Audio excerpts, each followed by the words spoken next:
가기사는 증시각도기. 안녕하십니까, 증시각도기 시청자 여러분, 투자자 여러분, 동의마을 여러분.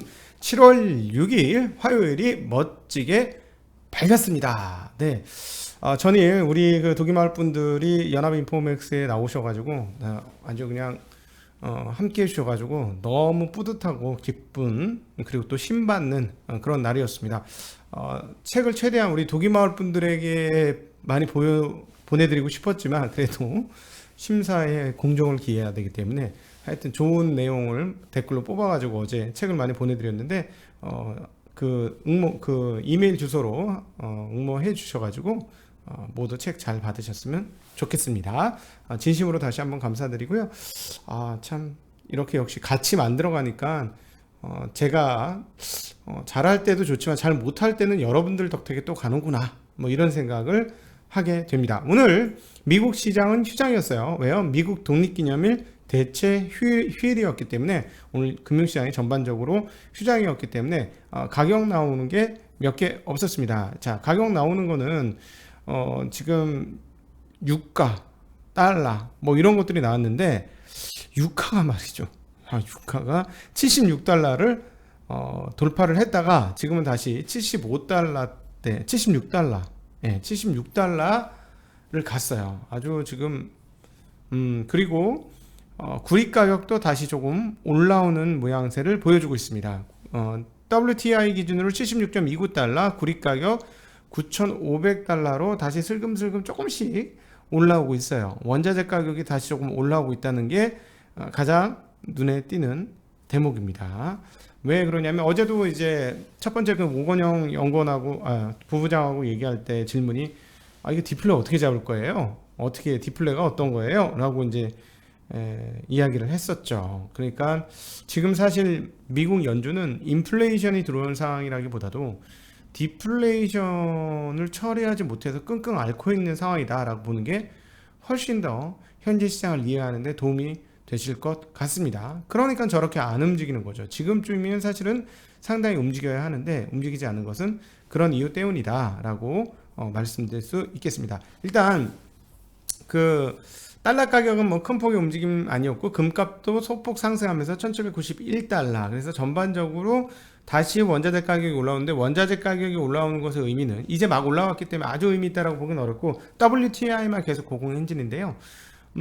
지난번에 그 미국 10년물 국채 금리가 금리 폭등을 하면서 약간 단기간에 문제를 일으켰던 것은 그 미국 연준에서 주던 은행에게 주던 그 혜택 하나를 없앤 것, 그게 가장 컸고, 실제로는 그게 가장 컸고, 물밑에 조류에서 중요했던 부분은 뭐냐면 계속해서 비철금속 가격이 올라가면서 인플레이션 흐름들을 자극했다라는 점도 또 크게 작용을 했습니다. 그래서 이렇게 다시 원자재 가격이 오르는 거는 인플레이션을 자극할 수 있다라고 보셔야 되는데, 뭐 오늘은 있지 않았습니다만 금리가 전혀 그 밑으로 쭉쭉쭉 내려가, 즉 채권이 강세를 보여준 상황에서 움직이지 않고 있기 때문에 아직까지는 거기에 어떤 그 의미를 부여하기는 조금 힘들 것이다라고 보여집니다. 이번 미국 주간 일정이 오늘 저녁에는 마켓 서비스업의 PMI가 나옵니다. 예상이 65점이에요. 기준은 얼마라고요?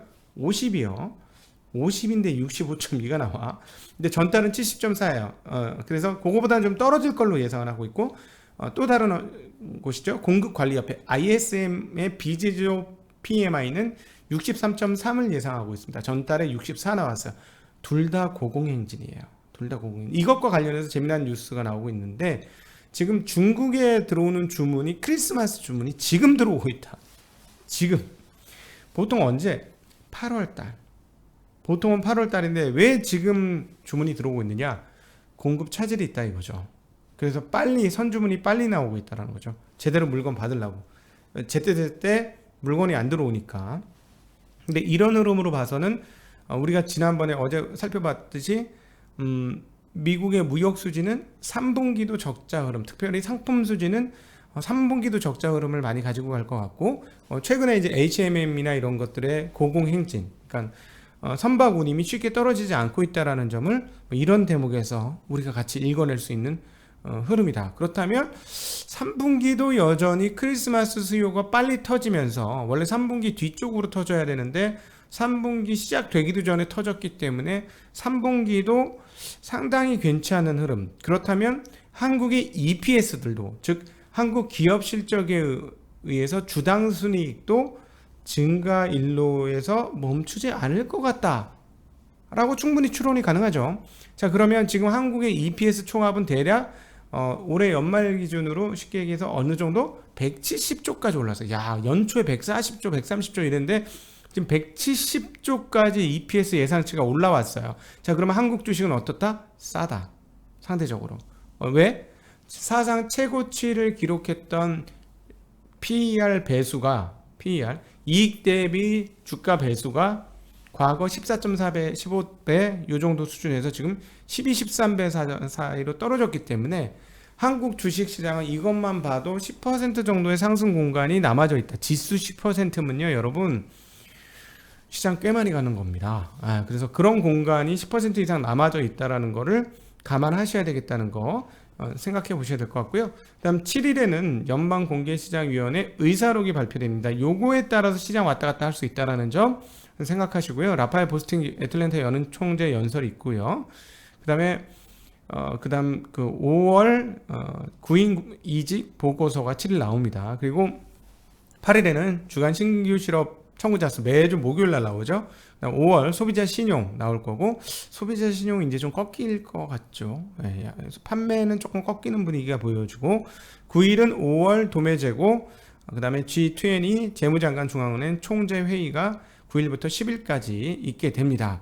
자, 여기서 이제 생각해 볼 수 있는 대목에 대한 이야기를 좀 하겠는데요. 결국 미국 연준이 움직일 때는 언제냐? 지금 우리가 이제 여러 가지 계속해서 미국 연준을 추적하면서 나타나고 있는 대목은 미국 연준의 행동을 이끌어낼 수 있는 가장 강력한 촉매는 뭐다? 네, 고용이다. 고용이다. 그럼 여기서부터 생각을 해봐야 되는데요. 그러면 어떻게 될 것이냐? 내용을 분석해 보니까요, 제조업 고용이 회복되어야 연준이 움직일 것 같습니다. 고용 중에서도 제조업 고용이 회복돼야. 제조업 고용은 대체적으로 어떻죠? 기간이 좀 길죠. 기간이 좀 길어요. 서비스업은 진짜 일주일 단위로 끊어 먹을 수도 있잖아요. 그냥 바쁠 때 뭐 시간차로 오셔서 일해 주세요, 뭐 이런 게 되잖아요. 바쁜 시간만 와서, 그리고 이번 일주일만 일해 주세요. 그러니까 고용이 완전 탄력적이지, 있다 없다가. 그래서 실제로 그것이 반영되는 게, 이번에 그 고용이 증가를 하고 있는데, 우리가 지금 85만 하면서 고용 증가했잖아요. 고용 증가분의 상당 부분이 어디서 나왔다? 서비스업에서 나왔다. 증가분의 98%가 서비스업이에요. 뭐 식음료라든가 레저라든가 이런 쪽에서 다 상당 폭이 나왔죠. 근데 반면에 제조업의 증가폭은 1만 5천 명 수준이었으니까 증가한 그 전체 증가한 거에 비해서 그렇게 퍼센테이지가 크진 않다라고 볼 수 있고, 오히려 건설업은 고용이 줄었어요. 근데 건설업은 호황이야. 112개월 정도 지금 가격이 연속적으로 오르고 있어서 호황인데, 왜 오히려 고용이 감소했느냐? 일할 사람이 없답니다. 그쪽은 일할 사람이 없고, 그다음 자재 가격이 너무 상승돼 가지고 그 스탠바이 하고 있는 거예요. 건축을 스탠바이 하고 있는 것 때문에 고용이 잘 늘지 않는 그런 굉장히 웃기는 상황들이 건설업에서 나타나고 있다. 이거 조금 이따 다시 한번 추가로 말씀드릴게요. 구인구직 비율은 1.5를 기록을 하면서 역대 최고치를, 즉 구인이 더 많다는 얘기죠. 구직보다 구인이 훨씬 많다라는 얘기인데요. 지금 그 실업률 현황을 보면 대체적으로 저임금자들의 실업률이 조금 더 높은 것 같다라고 보는데, 그 이유는 흑인들이 9.2%의 실업률이고요, 고졸이하는 10.2%의 실업률이에요. 그러니까 이쪽이 실업률이 높죠. 왜냐하면 아까 우리가 어제 봤듯이 실업률은 원래 지금 얼마? 5.9%예요. 5.9%인데 흑인은 9.2, 고졸이하는 10.2이기 때문에 이쪽의 실업률이 더 높다라는 거를 이야기하죠. 근데 보다 좀 더 근본적으로 파악해 보려면 지금의 고용 상황이 어느 정도인지는 코로나 이전과 비교를 해봐야 돼요. 그게 가장 적당하겠죠? 비교를 해보면 코로나 직전에 그 취업자 수 대비 지금의 취업자 수는 4.4% 감소한 수준입니다. 근데 이제 이게 6월부터는 굉장히 빠르게 회복이 되죠. 왜? 이제 소위 말하는 재난지원금을 다 썼고 22개 주에서 6월부터는 실업급여 혜택을 축소하기 시작했습니다. 그러니까 예를 들어 당장 쌀 떨어지는 집들이 있어요. 그러니까 월급을 축적을 못, 즉 저임금 쪽에서는 월급을 축적을 못 해놨겠죠. 그러면 어떻게 돼요? 이렇게 되면 실업급여 축소가 되면 바로 쌀 떨어지기 때문에 밖에 나가서 일을 해야 됩니다. 그래서 아마도 저임금자 중심으로 빠른 고용 회복이 이루어질 것이고, 실제로 앞서 언급을 드렸던 대로 서비스업의 고용 증가의 98%를 담당했다라는 것은 이런 것들을 증명하는 대목이다라고 보여져요. 자, 그렇다면 연준이 이런 서비스업 증가만으로 행동하겠느냐라는 거예요. 제 얘기는. 그러니까 결국은 서비스업 증가는 숫자적인 증가를 일으키는데, 아마 제가 연준의 인사라면 그 안에 내용을 볼 거예요. 즉 고용 증가의 질을 볼 거죠. 그러니까 단기 알바 수준의 고용 증가가 아니라 정말 정식 취업 정도 수준의 고용이 얼만큼 늘어났는지를 상당히 중요하게 볼 것이다. 자, 그렇다면 생각보다 과열을 막는 브레이크가 빨리 작동할까? 라는 생각을 하는 거죠. 브레이크를 밟을 거라 다 얘기하는데, 이런 정도의 내용을 가지고 연준이 브레이크를 밟을까? 어제 오건영 연구원이 재밌게 얘기했지만, 그냥 꼴차에 빠진 그 내리막에 있는 차를 올리려고 이렇게 힘을 썼는데, 이제 속도가 붙는 것 같아. 과열되지 않아야 돼 하고 브레이크 잡는 순간 뒤로 쪽쪽 밀리니까 함부로 브레이크 못 잡는다는 아주 재미난 표현을 했는데, 저도 동의를 하고요. 이거를 어디서 읽어낼 수 있냐면, 지금 부동산은 앞서 뭐라고 말씀드렸습니까? 112개월이에요. 지금 맞을 거예요. 112개월째 가격 상승. 10년째 가격 상승이야. 매달, 그것도 한 달도 안 빼놓고 매달 10년째 가격이 상승하고 있는 이 웃기는 상황인데요. 지금 맨하탄 얘기가 또 나오고 있습니다. 맨하탄 부동산이 과열 양상이 나오고 있다는 건데요. 펜트하우스가 220채가 거래가 되었다고 합니다. 여기 펜트하우스는 가격이 보통이 아니겠죠. 여기 아마 100억 단위일 것 같아요. 여기 펜트하우스라는 거. 근데 이게 그냥 완전 폭발적으로 거래가 늘고 있다는 거예요. 쉽게 얘기하면 없어서 못 팔 지경이다, 막 이런 건데, 참고로 2분기 맨하탄 아파트의 전매 가격 중앙값, 즉 그렇게 쭉 이렇게 밑에서부터 위에서 중간짜리 가격을 톡 치고 뽑아 보니까 가격이 얼마다? 99만 9천 달러랍니다. 중앙값이. 평균값 말고, 평균값은 아마 높을 거예요. 평균값은 아마 비싼 것 때문에 가격이 올라갈 거로 보여지는데, 중앙값이 99만 9천 달러, 11억 원이 조금 넘는 그런 정도 수준입니다. 자, 서울 집값이 장난 아니다. 서울 집값이 맨하탄? 이거 안녕, 이런 정도 수준이야. 우리는 홍콩으로 가지, 이런 거. 우리는 홍콩 간다, 이런 정도의 서울 집값이네요. 이게 하긴 항상 인구 밀도나 이런 것들에 따라서 바뀌는 거니까. 네. 근데 이제 한국은 먼저 오른 거가 문제가 되는 거고요. 이제 다른 나라들은 돈 푼 게 이세 반영, 부동산으로 반영돼요.